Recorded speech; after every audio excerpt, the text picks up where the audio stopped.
दोस्तों, क्या आपने कभी ऐसा सोचा है हमारे देश की नदियाँ इतनी गंदी क्यों हैं? कुछ लोग बोलेंगे नदी में फैक्ट्री का गंदा पानी छोड़ा जाता है, इसी के वजह से नदी गंदी है। एक तरीके से देखा जाए तो आप सही हैं, पर और भी देशों में भी तो फैक्ट्रियां हैं, पर वहाँ की नदी की पानी तो इतनी गंदी नहीं है। इसके पीछे का कारण है हमारे यहाँ के फैक्ट्रियों से निकलने वाले गंदे पानी, जिसे बिना सीवेज ट्रीटमेंट के ही नदी में छोड़ दिया जाता है, जिसके वजह से नदी का पानी गंदा हो जाता है। अगर कुछ कंपनियां अपने गंदे पानी को प्रोसेस करके भी नदी में छोड़ तो भी उससे कुछ खास फर्क नहीं पड़ेगा, क्योंकि हमारे देश की सारी नदियां आपस में जुड़ी हुई हैं, जिसकी वजह से अगर किसी एक नदी में भी गंदा पानी छोड़ा जाता है तो इससे पूरे नदी का पानी गंदा हो जाए। हालांकि सरकार इन सभी नदी को साफ करने के लिए बहुत से प्रोग्राम लाती रहती है, जैसे नमामि गंगे। ये प्रोग्राम जून 2014 में शुरू हुआ था, जिसका बजट 20,000 करोड़ है। दूसरा प्लान जो इंडिया और जापान दोनों देशों ने मिलकर शुरू की, वो यमुना एक्शन प्लान है। इस प्लान की शुरुआत 1993 में हुई थी और पहला फेज 2003 में खत्म हुआ, जिसमें भारत के 21 शहर थे जो यूपी, दिल्ली और हरियाणा से आते थे।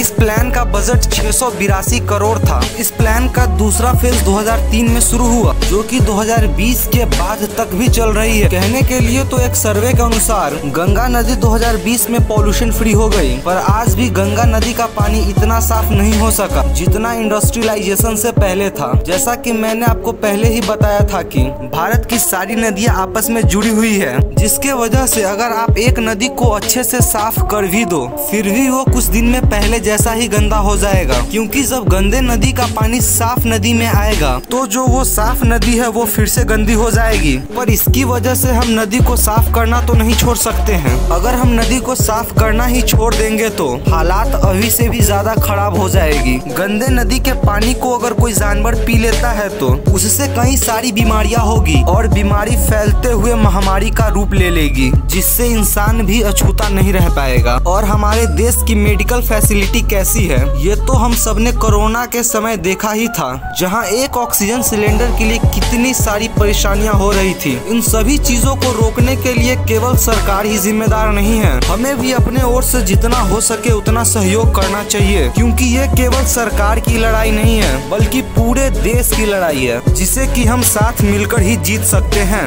आशा करता हूँ आप सभी मेरे बात से सहमत होंगे। अगर आपके मन में नदी को साफ करने के लिए कोई सलाह हो तो आप कमेंट सेक्शन में बता सकते हैं।